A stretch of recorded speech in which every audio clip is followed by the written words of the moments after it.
Hai, Assalamualaikum warahmatullahi ta'ala wabarakatuh. Selamat petang kepada semua yang berada dalam page saya. Selamat bekerja. Selamat bercuti pada yang bercuti. Selamat siapa yang dah memandu pulang ke rumah. So, berhati-hati dalam perjalanan anda. Okey, terima kasih kepada semua yang berada dalam page saya. Saya doakan anda semua dirahmati Allah dan dipermudahkan segala urusan. Terima kasih pada yang selalu like, komen, share, yang selalu tanya soalan, yang selalu komen, share dengan kawan-kawan. So, terima kasih pada semua. So, sebelum saya just nak continue beberapa persoalan, beberapa persoalan berkaitan dengan kekeliruan orang awam. Kalau ada siapa yang tengok video ni, yang tengah tonton live, kalau ada apa-apa masalah audio, tolong bagi tahu. Saya takut nanti tak dengar, nanti just masalah pula. Kalau ada masalah tak dengar, tolong bagi tahu ya. Okey, just saya nak share something dengan you all. Beberapa persoalan yang selalu orang awam tanya. Lately ni ada beberapa soalan yang lebih kurang sama. So, soalan ni nak jawab, kalau kita nak jawab, dia jadi macam dia nak kena explain banyak lah, nak kena explain panjang. So, ada beberapa soalan dia pattern lebih kurang sama je soalan dia tu.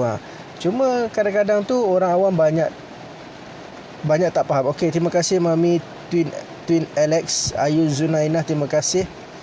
Okey, pernah tak you all okey, ini saya sharekan beberapa soalan dalam tempoh cuti tahun baru Cina baru ni. Ada beberapa kes yang mereka tanya dengan kita. Satu soalan berkaitan dengan ini saya nak kaitkan soalan ni nanti saya sharekan dengan punya jawapan dia. Okey, soalan ni satu perempuan dia dah bercerai. So dia ada satu rumah yang dia beli dalam tempoh kahwin, tapi rumah tu semua atas nama dia. So bekas suami tak bayar apa langsung.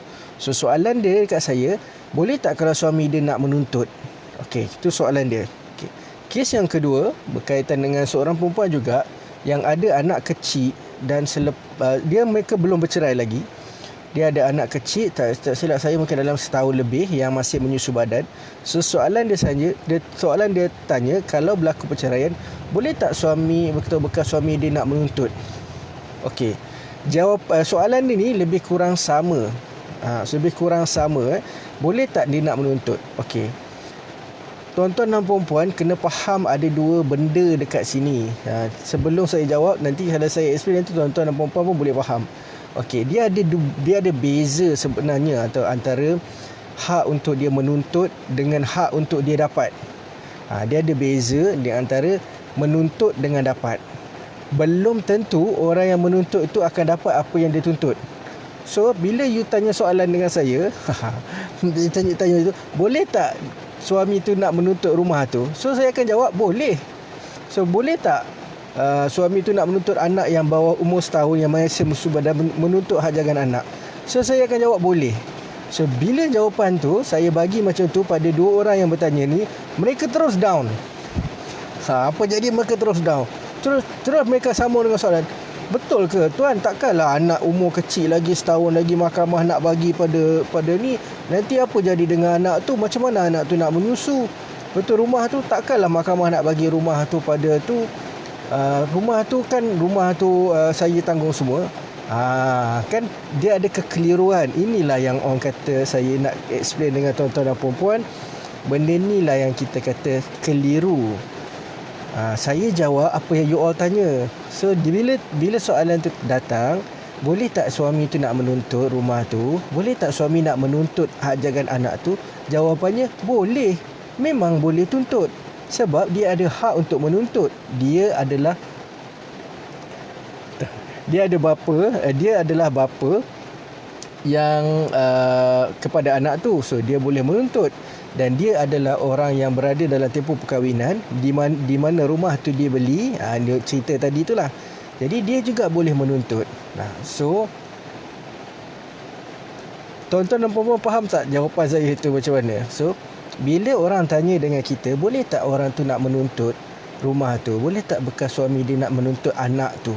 So jawapan dia memang boleh. Mereka ada hak untuk menuntut. Tinggal lagi sama ada mereka boleh dapat atau tidak.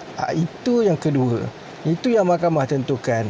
Boleh jadi dia menuntut anak tu, tapi mahkamah putuskan dia tak dapat jagaan tu sebab dia tidak ada kelayakan untuk menjaga anak yang kecil, lagipun anak tu masih menyusu badan. So jadi mahkamah juga putuskan, contohnya rumah tu tak boleh sebab you tak ada apa-apa sumbangan, contohnya. Jadi dekat sini tuan-tuan dan puan-puan kena faham ada dua perbezaan di antara hak dekat sini, iaitu hak untuk menuntut dan juga hak untuk memiliki. Boleh jadi dia menuntut tapi dia tak dapat. Jadi bila macam kadang-kadang tu nak jawab tu, bila dia tanya boleh tak menuntut, saya jawab, dia terus down. Dan dia pun hantarlah emoji kat kita, muka sedih, nangis. Macam mana saya boleh ni, saya tak boleh nak tidur malam ni kalau tuan jawab boleh, memang boleh tuntut. Saya sedih ni, anak saya masih menyusu badan.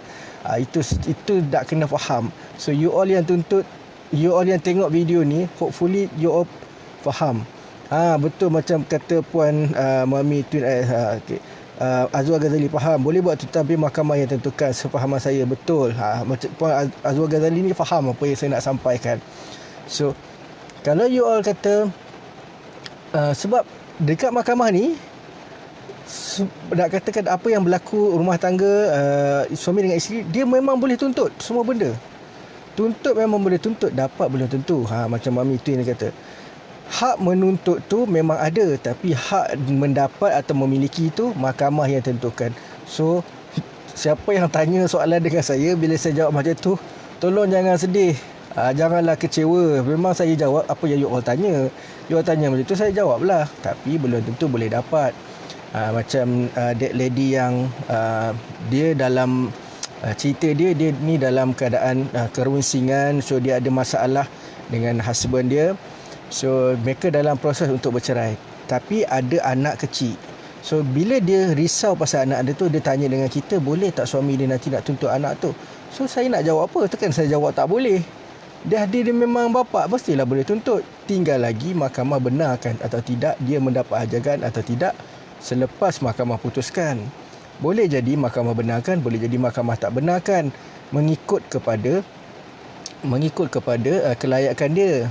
Kita pun tahu kan, kalau anak-anak kecil yang masih menyusu badan, so kemungkinan mahkamah tu mahkamah kena tengok juga, orang kata apa, chance tumbesaran budak tu, kebajikan budak tu.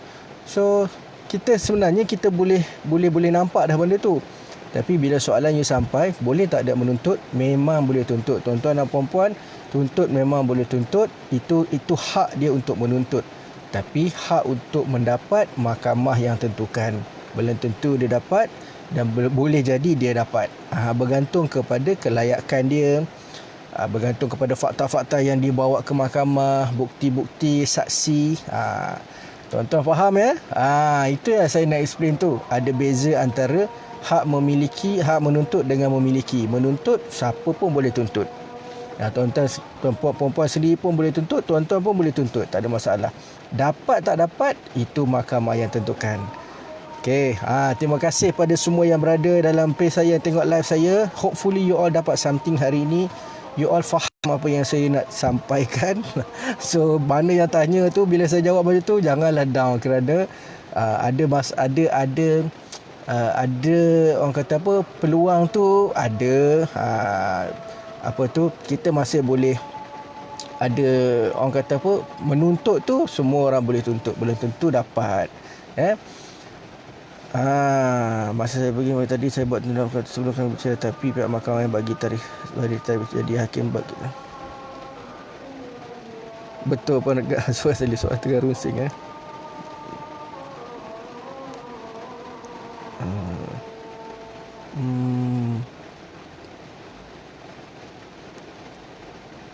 Okay.